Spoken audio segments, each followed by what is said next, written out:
When Boris Johnson was Mayor of London, he brought in a rule about not drinking on the tube, which happened to be a solution in search of a problem, because it wasn't a problem drinking on the tube at the time. But it immediately made me want to run out and buy a bottle of gin and go drinking on the tube, because it was such a stupid rule.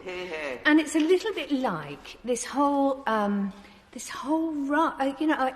don't really want to carry a tube of super glue round, but I have on many occasions carried a bike lock. You know, it is absolutely ludicrous. And the noble lady, when she read out the list of the amendments, my heart sank, because although I'd looked at them all individually, somehow hearing them one after the other just made me feel this is totally wrong. And if the government doesn't withdraw all these amendments, we should vote against the bill in its entirety.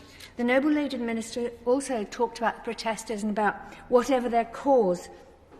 I would just like to say that for example, the pro-HS2 protesters, of whom I consider myself one, have actually been trying to save precious things for the nation. This is not fun to be out on a picket line, being shoved around by security guards and hassled by the police constantly.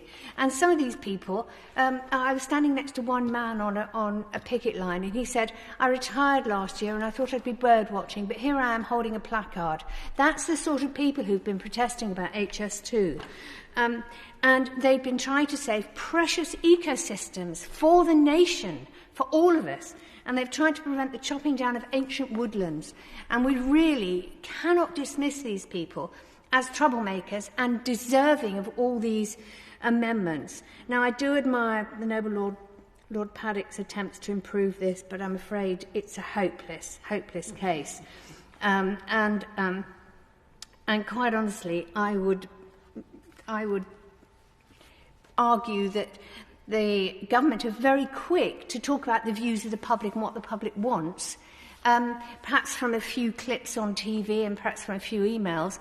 But when it was the sewage amendment in the Environment Bill, they had thousands and thousands of emails, and they absolutely ignored them. And they carried on allowing sewage to be pumped into our rivers and onto our coastline.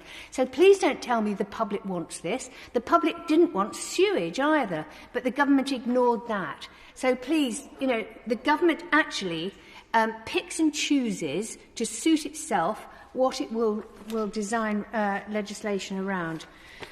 There's also the issue, as the noble Lord Beith mentioned, about the late tabling of these amendments. It is a democratic outrage.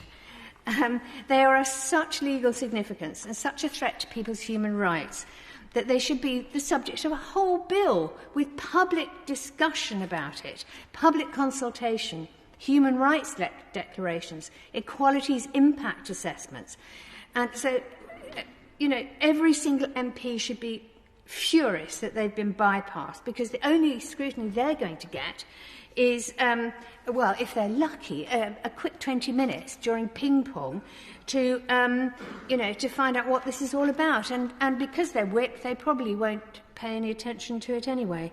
So this is nothing more than a naked attack against civil liberties and a crackdown on protest, and we must oppose it for both what it is and how it's been done.